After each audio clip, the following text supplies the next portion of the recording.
I get a phone call, can you stay open late? Jay wanted to come in, and he came in with a lineup, and I was like, you gotta be kidding me. I can't believe this is happening to me right now. It was like Jessica Biel, Justin Timberlake, Nicki Minaj, Serena Williams, Taylor Swift. The list, I can't even remember who it was. The list just went. I was like, is this really happening right now? These people are sitting in my restaurant. Episode 40. Welcome to Club 30.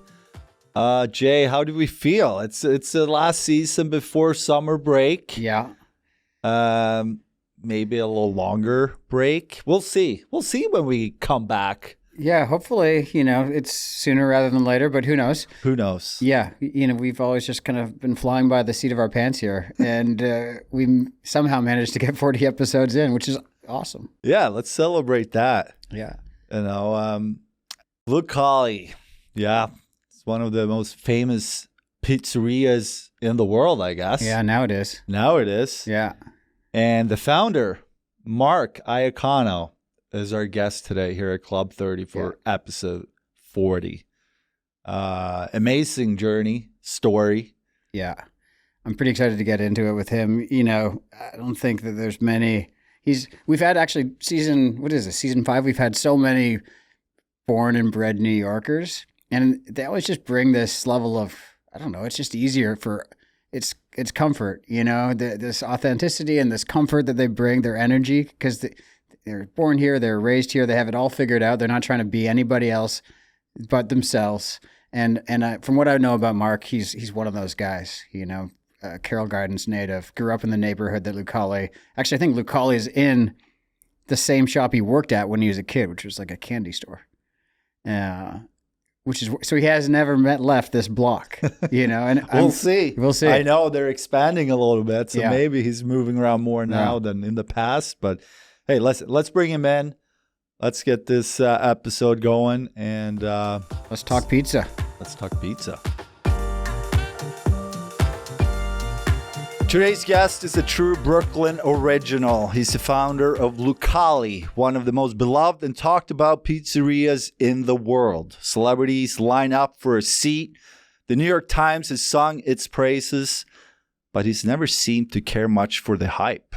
From building the restaurant by hand to making every pizza himself, he is as authentic as it gets. Welcome to Club 30, Mark Iacono. Thank you for having me. It's a real honor to be here. Wow, that was some introduction. Yeah. We want to set the tone. You got good at this. Listen, the amount of times our friends have talked about your place over the years, the hot spot it became. I want to know about the beginning. What was your vision, goal when you started Lucali? What it's morphed into, I had no idea that was going to happen. I was just opening up a pizzeria. I was building the space out all by myself. I signed a lease with $5,000 to my name. Like, what am I going to do here? And the place, it was a very special place to me. And I don't know what happened, why I signed that lease. And I just started work. I had my 9 to 5, and I would go there nights and weekends. I would work, and I was planning on going back to my job. I wasn't planning on leaving my job. What was your job? I did marble and granite fabrication for like 22 years, and we were working on a big job at 740 Park. The job got put on hold. We get the phone call, and I was like in the end, like right before doing all this work, 2.5 years in, and. My boss was like, oh, we're starting 7, the job got put on hold. We're starting in a month. We get the phone call. I was like, all right, listen, I got to get this place opened, and I'm going to take the month off, and then I'll get the place open, and I'll come back to work. And, we just, day one, it was like this huge hit. Why pizza? I mean, who doesn't want to make pizza? Yeah. Yeah. Like, I always wanted to open up a pizzeria and make pizza. It didn't start off like that. In the beginning, I didn't know. I want to say about 6 months in, I gutted the whole place out. And then, I had to figure out, okay, what do I build now? And then, after talking to a friend, boom, pizza. Like, great idea. So the place came before the idea? Yes. The location? Yeah. And why was it special? It was a old, candy store, soda shop. I grew up in there. My parents would take us there as kids, egg creams, used to buy my baseball cards there, comic books. It was just like a neighborhood hangout. They had the pinball machines in the back, the old wooden phone booths. You'd go call your girlfriend sitting there for an hour on the phone, throwing in dimes. It was, I grew up in the place. My parents grew up in the place. My father was born right across the street. My mother a block and a half away. So that location, that's a huge part of your childhood. Yes. Yeah, I have so many amazing memories there, That's incredible. Yeah. And I mean, for most restaurants, when you open up in the city, I mean, it's a grind to build awareness and get traction. But for you, you said it took off pretty quickly, or what? I didn't know about any of that. Like opening up a restaurant, you had to do all this stuff, make an announcement, like with the press and all that. Yeah. I'm not lying. This is how I opened my restaurant. I was working on it for 2.5 years. Finally had it done. There were so many things I didn't know I had to do. And this is exactly how it happened. I'm standing there like, and people thought I was crazy. Like, what is he doing in there? What is he, And I was like, I'm standing behind the pizza table and I'm like, all right, I got, I loaded the refrigerator up with soda and, I had my everything. And I was like, I called my landlord. They lived upstairs. I says, can you guys come down tonight? I didn't even call my family, friends, nothing. Just, I took the paper down off the windows, the construction, I had everything covered, cleaned the windows, called them and says, can you come down tonight and eat? Make it look like we're open. She's like, what do you mean you're opening tonight? Because, they thought I was crazy. And I was like, yeah. And they came in, they sat down, I made them a pizza, and about, half hour later, the place was half full. And I think people were just curious, to what I was doing in there. Boarded up for 2 years. Yeah. Like, well, what's going people on in walking there? by the place every day, coming home from work, and unintentionally, it was like this unveiling, but without telling anybody. So they were walking by and and they came in, and like an hour later, half the tables were full. Another hour, every table was taken. I did maybe 14 tables that night. It wasn't much. And then word just spread like wildfire.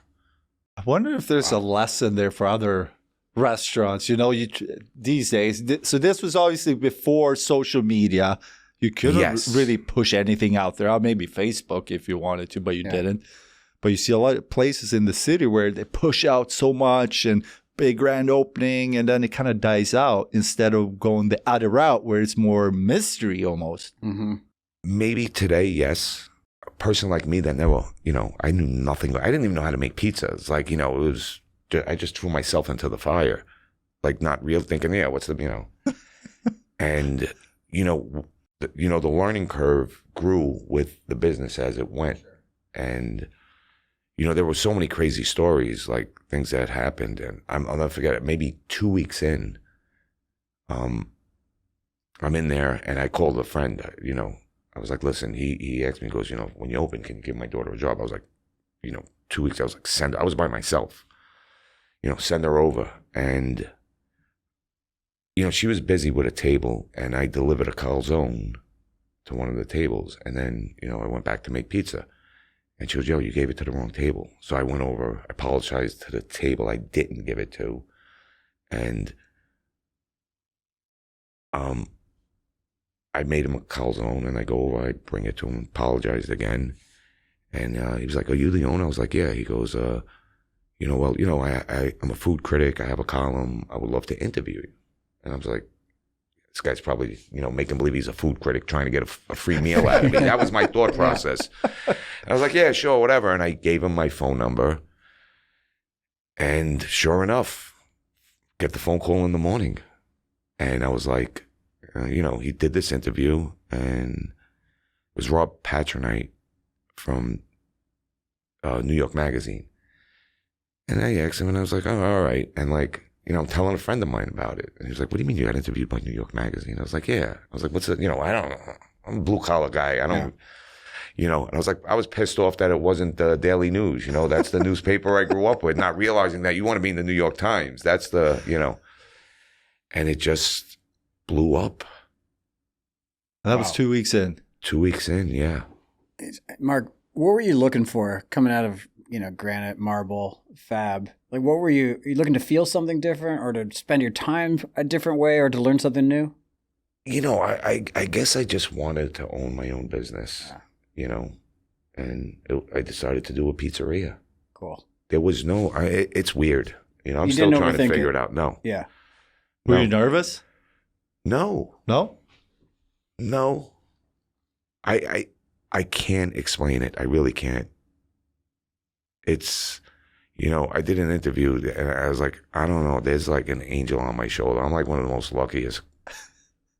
I don't know. Yeah, you know what they say though. Luck is when opportunity and skill intersect. I keep Yeah. telling myself, you know, hard work. Yeah. It's, you know, it was all the hard work Yeah. you did, you know. Maybe that was it. I don't know. At what point did you realize Lucali was more than a pizzeria? And now it turned into a brand. Like, at what point? Hard to say, maybe.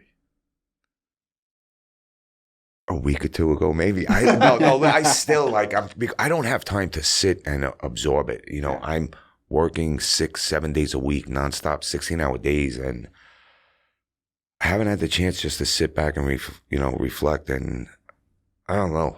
Wow. Yeah, because Because I finally hired an assistant, you know, to make my life easier, and she's just made my life harder. You know? Hope she doesn't listen to Club 30. No. But I guess in a good way, like, you know, and she's just working me like a dog, and I'm doing all these events. You know, I did 3 events this week, one in Florida. Then we did a 10,000 person event Saturday. And then, I don't know if you're familiar with Frankie's 457. Yeah. They did, and I did an event there, and people are coming up to me and telling me, like, and I don't know, I think I'm starting to realize it. You know? No, and I got this sense, you know, we talked on the phone a couple times before this interview, and I really get the sense that you're heavily involved with it still. Yes. It's an everyday operation, and I also want to know if you had to point to a few things why it's been so successful. Can you point out a couple of things? It can't just be luck. I'm starting to believe that maybe the pizza is that good, you know? Is this a recipe secret? No, I mean, it's dough sauce and cheese, you know, there's no secrets here. There's no secret. Nope. You know, I speak to a lot of pizza guys. I help them out all the time, you know. Last night, you know, I did, you know, this event at the Franks. And, yeah. No, there's no secrets. I mean, I don't, you know, like I said, I help pizza guys out all the time. I think I know the answer to this, but And yeah. not to I'm sorry. No, good. But it's important to do, you know. It's like a pay it forward thing. You know, I've been blessed. I really have been blessed. Luck, call it what you want, and it's the least I could do. It's amazing. Knowing what you know now about what it takes to run Lucali, you obviously ended up in a good spot. Would you do it the same way again? What do you mean? Like the same thought process that I want to work for myself and I want it to be pizza. Would you make the same choices again when you started it, knowing where you're going to end up? Would I change it? Or just like you change your approach at the beginning if you knew what was involved in it? No. No. No.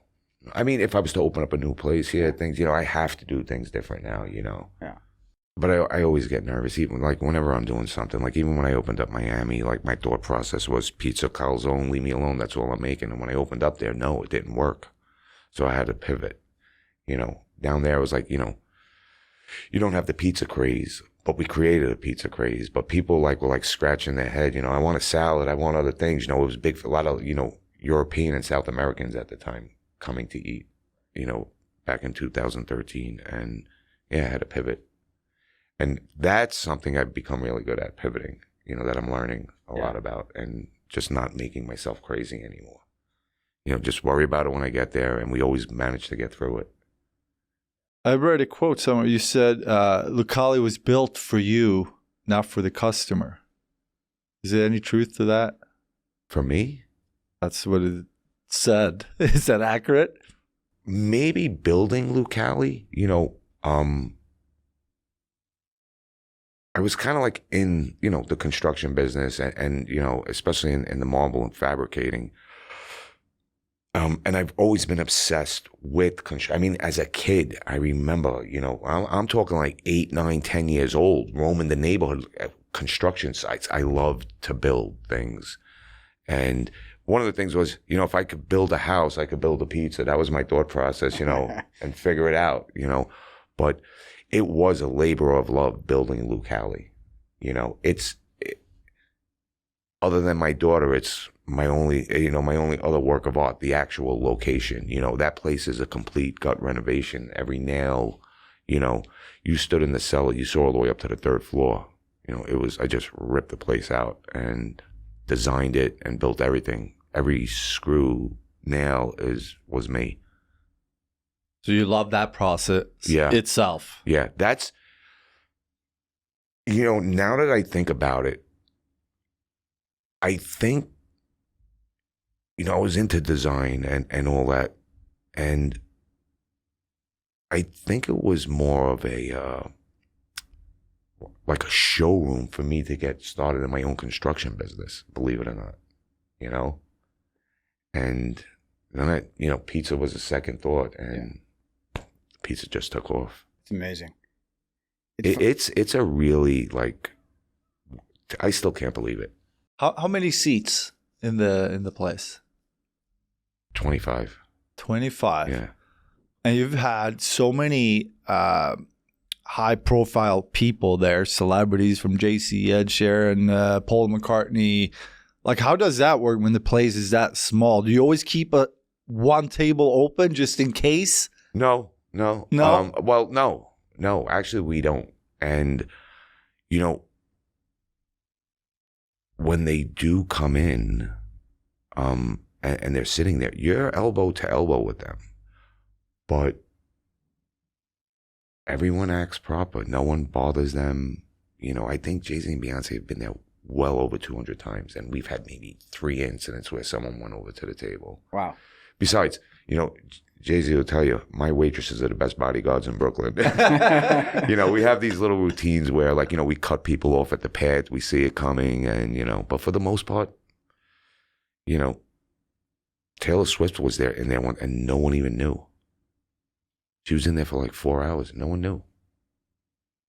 But does this stress you if you have a celebrity waiting in line to get in, or it's like, that's part of the deal coming here? Ed Sheeran wrote a song about it. Oh, he did? Well, he didn't write a song about that, but it was mentioned in the song. And I'm not gonna, like, I'm making pizza, and I look up and I look out the window, and across the street, it's Brownstone, Brooklyn. We have all the stoops and everything. And I see this guy with like red hair, and and I'm like, I go over to the host. I says, "Is that Ed Sheeran sitting on the stoop across the street?" She goes, "Yeah, he's waiting for a table." And like, I went over to him, and I was like, "Hey, why didn't you tell me you were coming?" And he was like, "Nah, I'm good." They opened the wine for me. He was sitting on, my neighbor, the landlord came out, was sitting down chatting with him, and it was his first date with his wife.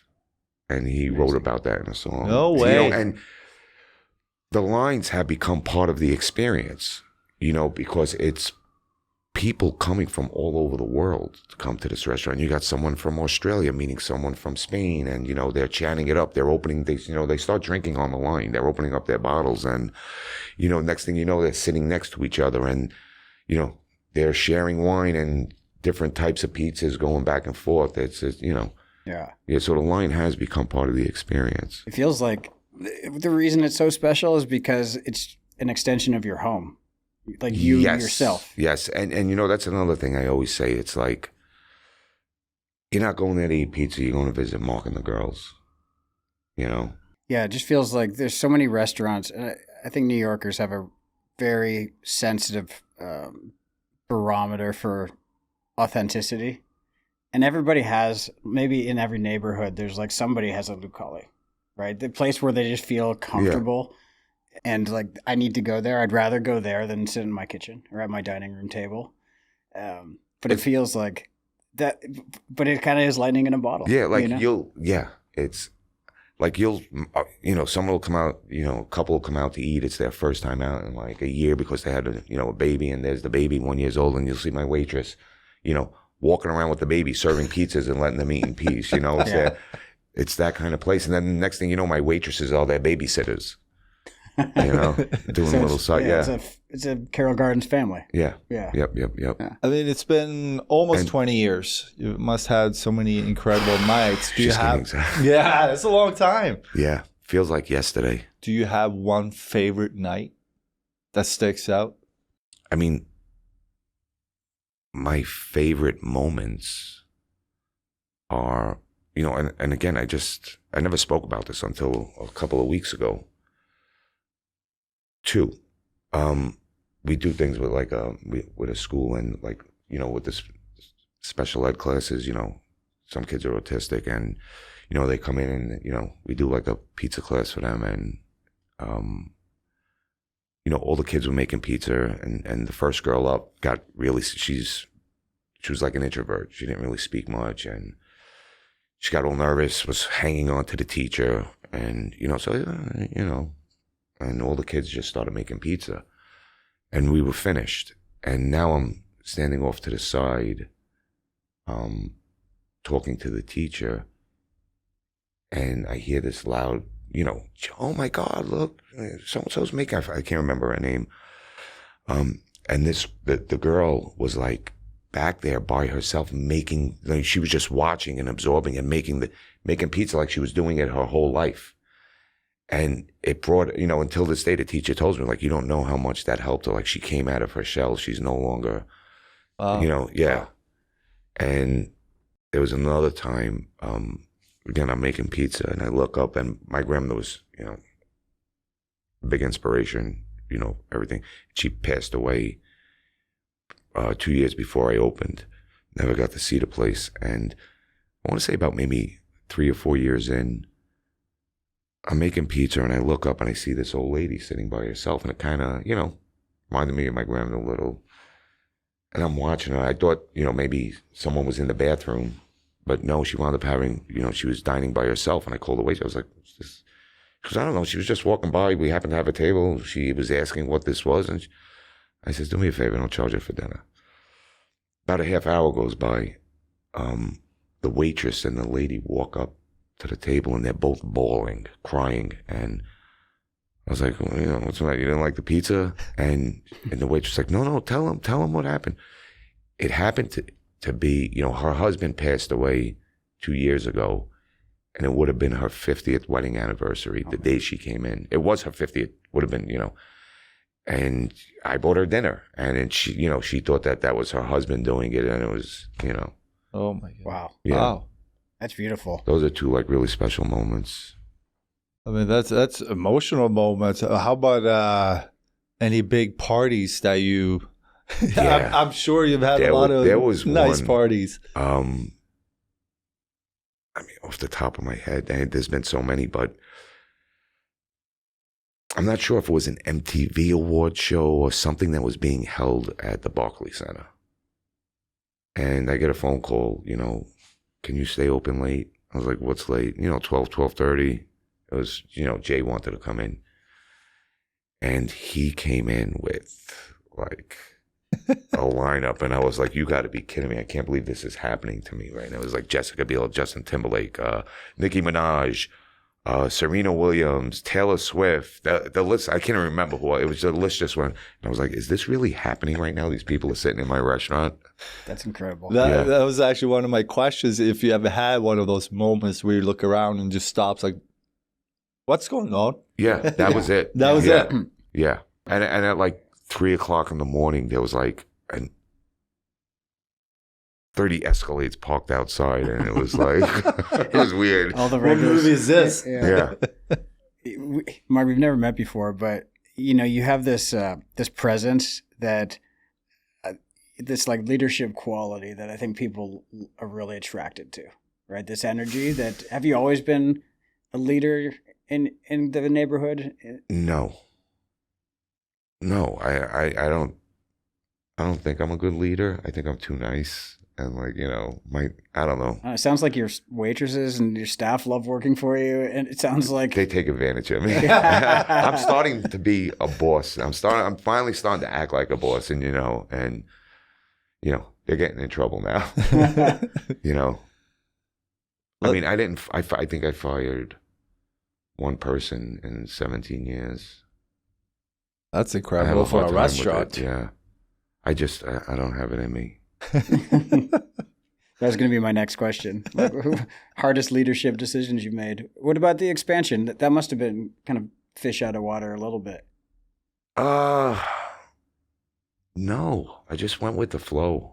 You know, I always wanted to expand. I always wanted to do LA and Miami. LA first, believe it or not, but you know, Miami was presented to me before LA, and that's how it happened. Yeah. Exactly the same concept? No, again, I mentioned earlier, like it was going to be pizza and calzone. Miami's has a full menu, you know, and you know, I also had access to a bigger space, a bigger kitchen where I don't really have much space in. You know, I think after 17 years, I finally put a pasta on the menu, you know, and next to meatball. Meatball. You know, I make them when I have time, you know, Yeah. and we do them, but I think they're going on the menu. Do you pretty much. you must have sous chefs now and people that are helping you out there. Finally, yeah. Yep. I want to say maybe about a year and a half. It might even be 2 years. My cousin had a nanny. You know, she's an actress, and so she needed a nanny for her son, and she's a single mom, and you know, he's like 16 right now, and it was no longer needed.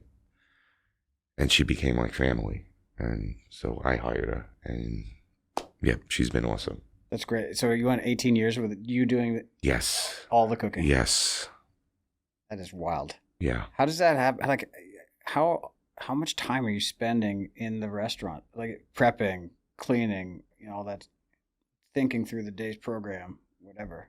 A lot. Well, now I have 3 restaurants. Yeah. But I do all my work out of Lucali, Brooklyn, for the most part. You know, I travel a lot to Miami, and the other one's 2 blocks away, so it makes it easier. Do you think you make the best pizza in New York? I mean, there's some good, I mean, I don't know. Maybe I do. I don't know. It's up there though. Yeah. But what's your Yeah. guilty?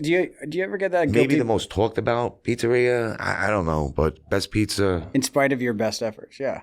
But like, do you ever have like you walk by Joe's one day and you're like, I need a Joe's yeah. slice? Yeah. Joe's is one of my favorite pizzerias. Yeah. You know, Luigi's. I go to a lot of pizzerias. I think I eat more of other people's pizza than my own. Has your pizza stayed exactly the same over these 20 years? Yep. Nothing has really changed. Hank, what's your guilty culinary pleasure if you have like an afternoon where you're like meeting canceled, I'm hungry? What are you doing? I mean, I am a big pizza and burger guy. Yeah. What's your favorite burger? Favorite burger? Cheval is pretty good. That's in my neighborhood downtown. Yep. Mm-hmm. Well, that's the Fort Charles. Yeah, exactly. Yeah. You got to put Fort Charles burger on that list. Have you had Red Hook Tavern yet? No. You got to try it. Really? Yeah. Peter Luger's has a great burger. I don't really get a chance to go out and try all these places. You know, it's like I'll have like a small window, like, okay, I got to break in the action. And like, I'm running to restaurants like right before the kitchen closes. I sit at the bar and then eat real quick and go back to work. But I don't get I'm dying to try Moneta Tavern's burger, and what's the other place? They make like 30 burgers a night. In the West Village? Raoul's? No. No, it's in Williamsburg. Well, Raoul's too. I want to try that one. But, you know, it's easy. I don't know anybody at Raoul's. You know, I call up Billy. I write up, Bill, I got to, can I come in? Yeah, go ahead. You know? I want to go back in time. Before Lucali's, before construction, as a teenager, were you a foodie? Were you thinking about restaurants, or was it more the construction stuff, or were you into sports? I was a sports nut. You know, I sports played. nut. Yeah, I played baseball, football, hockey, everything, you know. Yeah, growing up in my neighborhood, that's what you did. You know, you know, there were two avenues, you know, sports or, you know, and yeah, I mean, I played ball, you know, 4 or 5 nights a week. You know what, and football, you name it. Yeah, that was my, like, you know, me, all my brothers and my friends, we were obsessed with it. You know, I think I stopped playing ball 19 years ago. Yeah, like as soon as I opened up the restaurant, you know, I tried to continue doing it, but the restaurant just consumed my whole life. But as a kid or a teenager, Boxing. you never really thought about food or restaurants. No, I didn't know about this whole foodie scene, you know. No. I mean, don't get me wrong. I went out to eat to restaurants and, you know, yeah, I loved going out to eat to restaurants. But I don't think this foodie thing existed. You know, I didn't know about this, you know.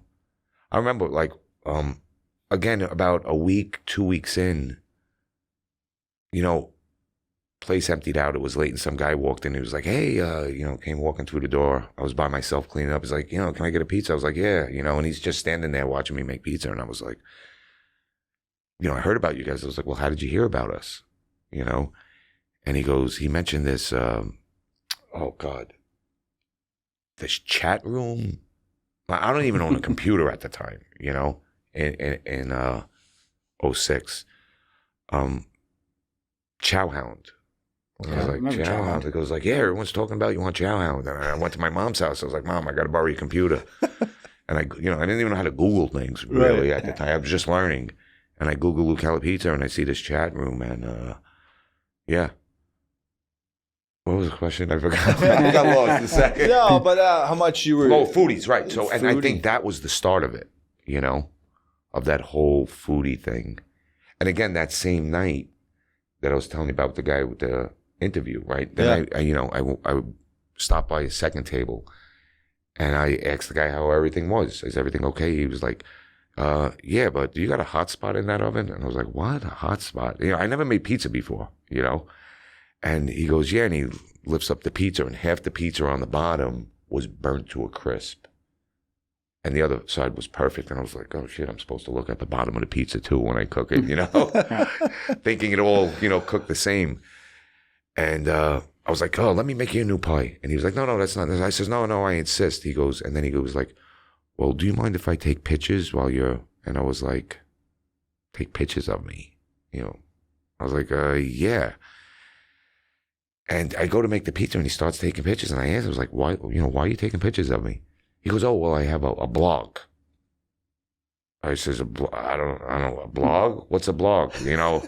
And he's like, oh, yeah, I'm Adam Kubin from Slice. And I was like, oh, okay. And I don't know what he's talking about. And then a table sitting close to him was like, you're Adam from Slice? They're like, we're Peter and Katie from Chowhound. I'm like, what's going on here? And it's like, yeah, these foodies, I guess, you know. And that's when it all started. So they heard about it in these chat forums maybe, and they want to check it out. Yep. What's the buzz about? Yeah. I want to know, okay, you finished building the place. How long did it take you to, you said you never made pizza before. Obviously, you had to work on it a little bit, perfect it a little bit. Did you spend a few weeks to like I did. train? So what I did was, I mean, the hardest part about making a pizza is stretching the dough. So I would go to the local pizzerias and tell them, yeah, you know, my daughter's we're having a 1-year-old birthday party. Can I buy some doughs from you? You know, I'd buy like 10 doughs from one guy and I'd take them back to the pizzeria and like practice stretching, you know, you know, and then, you know, I would hit a bunch of, and okay, all right, I got this stretch thing down. Then I called the cheese guy and, you know, I made a sauce and, you know, I'll never forget it. We're all standing around the table and I make the first pizza. And, I was talking about it with the cheese guy the other day, this story, and we make this pizza and I pull it out of the oven and we put it on the table. We all cut it up and we try the first pie. And they're like, wow, this is unbelievable. And I was like, yeah, but, you know, with these cheeses and what you charge, like they're all these imported cheeses. And I was like, I'm going to have to charge $18 for a pizza. And I was like, I'd pay $18 for this. I was like, all right. And that was it. it was off to the races. Wow. Yeah. You don't hand stretch your dough? I mean, some of it's hand stretch, but you roll your dough. Yes. Right. Yeah. Just to get it so. Well, that's a change. Yeah. That is one of the changes. But that was like, again, I didn't know what I was doing.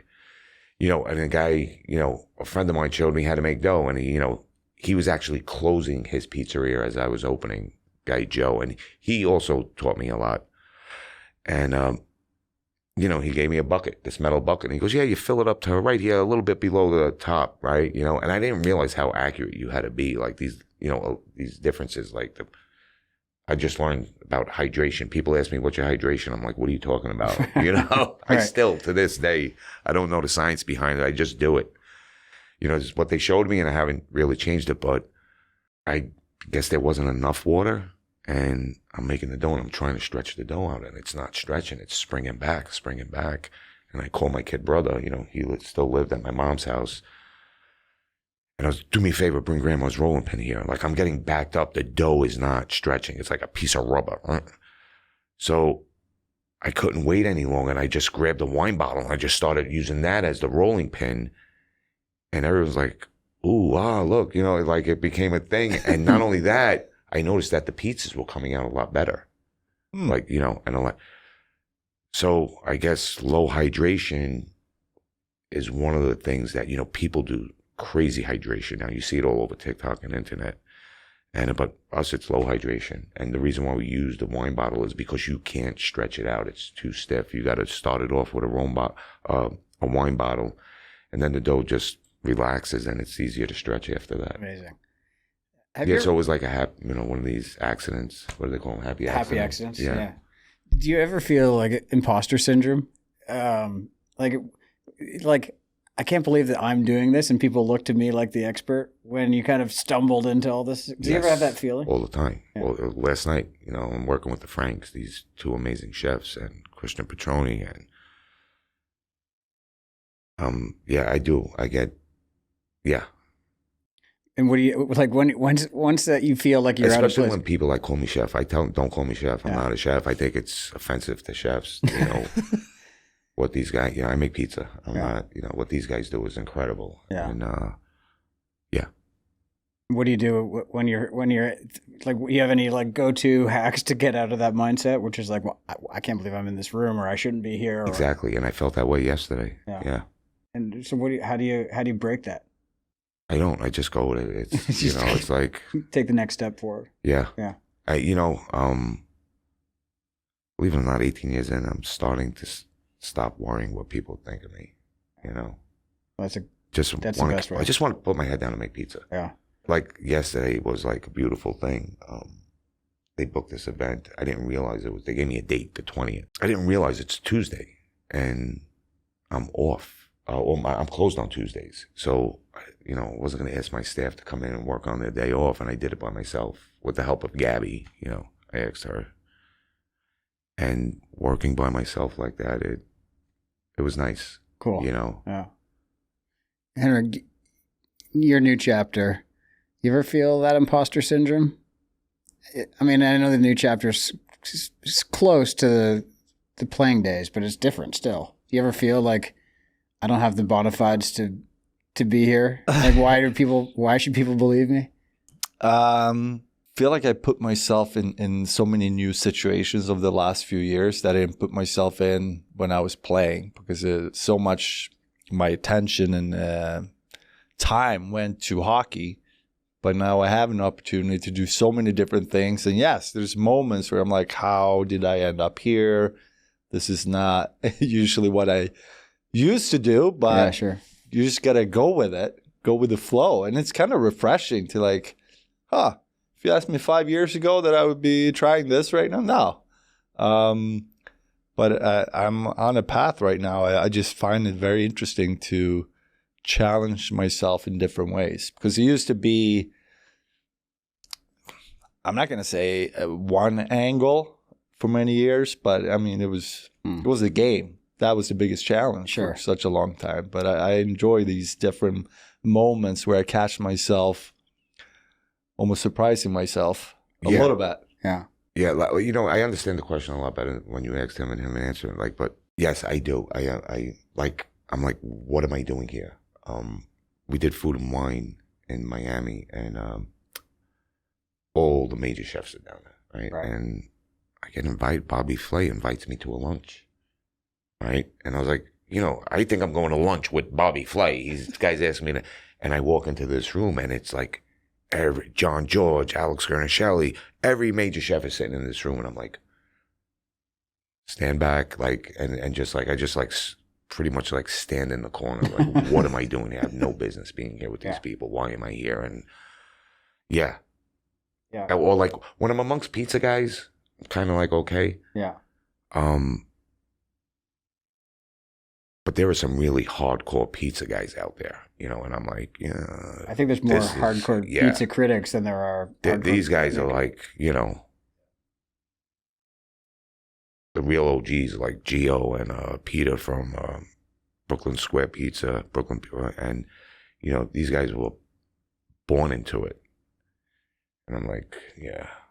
And especially when I'm in, like, sometimes I wind up in a lot of kitchens with the chefs, and I'm like, I stand back and I was like, this is, what am I doing here? Yeah, it's a scary feeling, but then it's also if you wake up the next day and you're still there, then who cares, right? Yeah. So you got to embrace it. I think that's right, which is like your journey took you to that place. Yeah. In that time. Yeah, and then there's a new way of measuring your success in that, like when I hear you talk about new shit, you do this with this like curiosity, eagerness, and if you brought the mindset of like, here's what makes me a good goalie, or here's what makes me a good pizza maker to a new space, and use those same things to measure your success, you'd be really disappointed in yourself. I feel like there's therapy for me. It's like I sit with a therapist. I'm just interested. I'm just trying to dig behind. You're making me think about these things that I never thought about. That's my job, Mark. Yeah, yeah. But listening to you, I'm like, this is incredible because, it's like you have to have a way to kind of suppress your ego to be successful with something, with anything. If you think you know all the answers, it's really, really hard to improve or to take advice or to be inspired, and I just think it's interesting what I'm hearing. And I think, I don't know, you got me thinking about things, and it's like, I really do work 7 days a week, and I'm just like, 10 to, sometimes it's 8:30 in the morning till 11:30, 12 o'clock at night. And I don't know if I'm like hiding from these things that you talk about, and I just want to just keep my head down and just keep working. Maybe I do need a therapist. They work. Well, I mean, running a restaurant today, there's a lot of challenges. You had COVID. Coming out of COVID was challenging. You have food costs. What would you say is the biggest challenge for you? Everything is everything. It's become so difficult. It was so easy in the beginning. You wouldn't believe what we have to deal with restaurants. The personalities. That's one of the toughest things. You're dealing with, upwards of me with the 3 restaurants, 60 different personalities. With your employees. That's tough. Really tough. I think that's the hardest thing for me. Just to, when you started, it was just you. Yeah. But now it's a big company, so to deal with, and Jay, obviously you work with a lot of employees, and when you start a company, maybe you don't think so much about the people. You're thinking about what you're trying to create. Yeah, for sure. Along the way, it grows, and then suddenly your attention is more towards the people and the problems to make them 100% help you with your journey. Yeah, 100%. Or the company's journey. Yeah. I think there's like the visionary, the creator, and then that person is very unlikely to be like the business operator leader, as the company grows and scales. No, and it's not something I'm really good at. I don't even know how to work the toast system. Like recently we just, everything was like written down on a check, and it's like, I'm, adding up the checks every night. Now it's like, I need managers, GMs. I never needed any of that, and the business has just evolved into that. It's like, Do you guys take cash now? Is that or do it cash only now, or is it in the Brooklyn restaurant? Yeah, it's cash only. But down in Miami, it's tech enabled. Yes. Yeah. Yeah. Yep. And it's like, believe me, I would love to, in the beginning, it's, again, you try to save money everywhere. Everyone is grabbing from you. Yeah. And it's like, I wash the windows now. I still wash the windows. Any plumbing or electrical, I do it. I don't call somebody. I'm the maintenance man. I'm the plumber, the electrician, and believe me, I would love to get rid of cash. It's a job in itself, but it's like, everyone is taking from us. Yeah. Even, the payroll companies, everyone's getting a cut. Everyone's getting a cut. And Everybody wants paid. Yeah. You bought yourself a job and you're doing all this work. Yeah. And you're getting a paycheck at the end of the day. Yeah. So you want to, bring the margins up. If we look ahead, 5 years from now, will we see more locations in more cities, or are you now exactly where you want to be? I kind of am right now. I'm really, really enjoying what I'm doing now. People like, how many kids do you have? 2. Do you 2 want girls. more? Do you want more? No, I'm good. That's when people are like, oh, you got to open a house. I have enough kids. I'm good. Yeah. Yeah. Does your daughter have any interest in the business? No. Nope. No. She just graduated from LaGuardia and got a BF. She's doing a BFA up in Rutgers right now. And Oh, nice. she's heavily into acting. Cool. Yeah. So this is where Lucali, like, it's a one generation. Like, there's no, you're the grandfather of a burgeoning pizza empire. No, like, again, my waitresses have been with me some 18 years.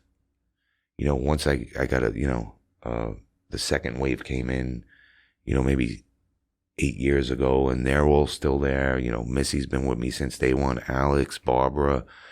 Here you go. I don't know. Love it. I think the customers like them more than they do me. So, Do you think you'll do it for a very long time, or do you see an end to it? it's my retirement, but it's going to be done a different way. Again, back to last night, by myself, making pizzas, not worrying about making 150, 200 pizzas, just making one pizza at a time. What I like best is, I make the pizza, I put it in the oven, I cook it, I cut it, I dress it, I love it. But I no longer have the opportunity to do that. We're just too busy. We got to get, the lines along, and we want to serve. And it's not a money thing. We just want to get the pizza in the hands of the people. Yeah. They've waited on that line a long time. So now there's a bunch of us, and we've spent, but when I retire, I'm just going to put like 4 tables in there and just cook for everybody. I love cooking for people. Will you always stay in the neighborhood? Evan, after you're retired, will you?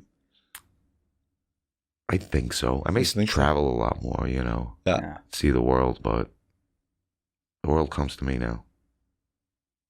So that's a lucky life you've created, man. Yeah. It's awesome. I really do enjoy it.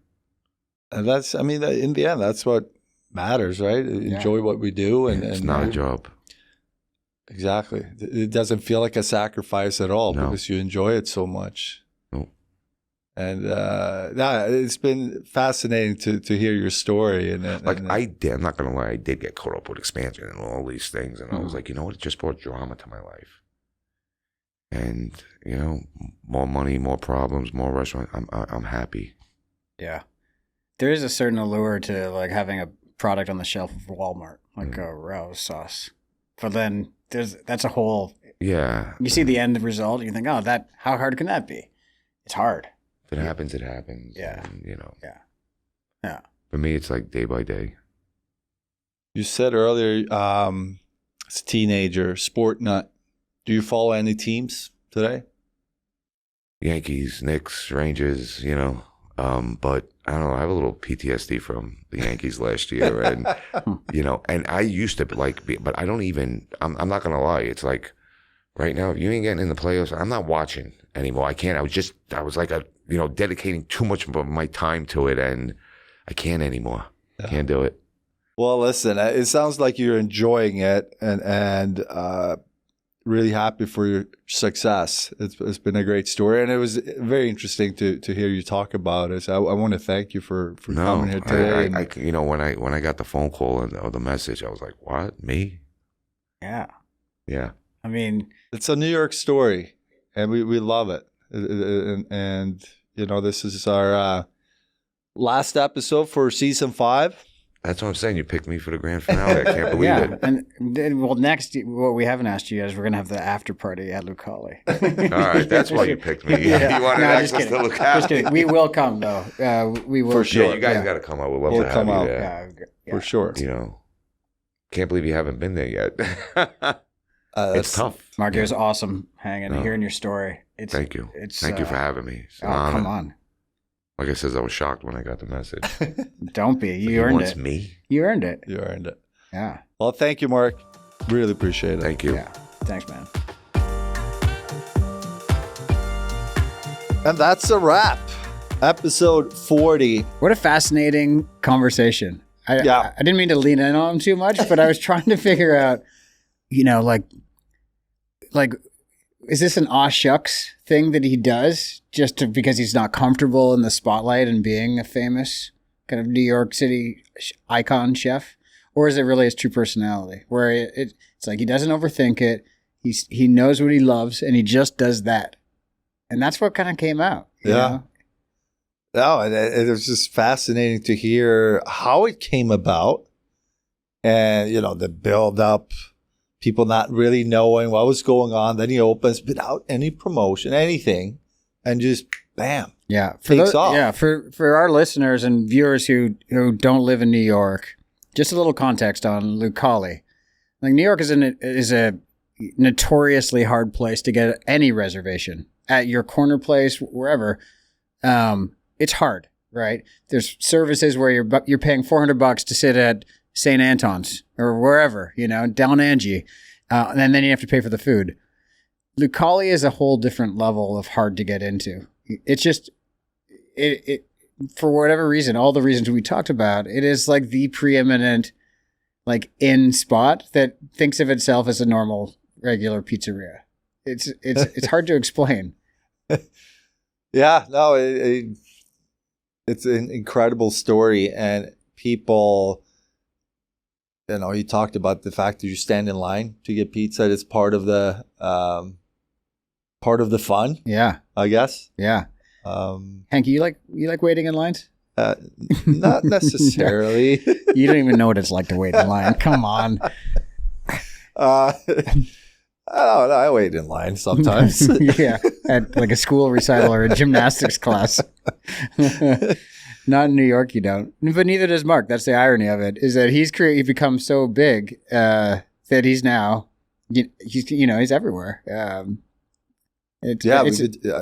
remember us talking about this place years and years ago. Yeah.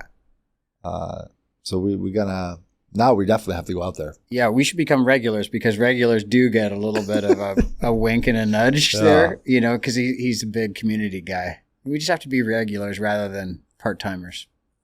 That's the goal. But if Ed Sheeran waits outside, anybody waits outside. I think that's probably right. Episode 40. All right. I can't believe we've done 5 seasons. I know. It's flown by. And we're like into the middle of year 3. Yeah, what a fun journey. It's been great. This season particularly has been pretty New York centric, which I loved. Yeah. We heard from Patrick, Steve Sharipa, Pete Davidson, Bill Murray, Kenny. Yeah, it's been a greatest hits for New York sports and culture. So it's been really enjoyable. Yeah, I hope everyone at home you enjoyed it.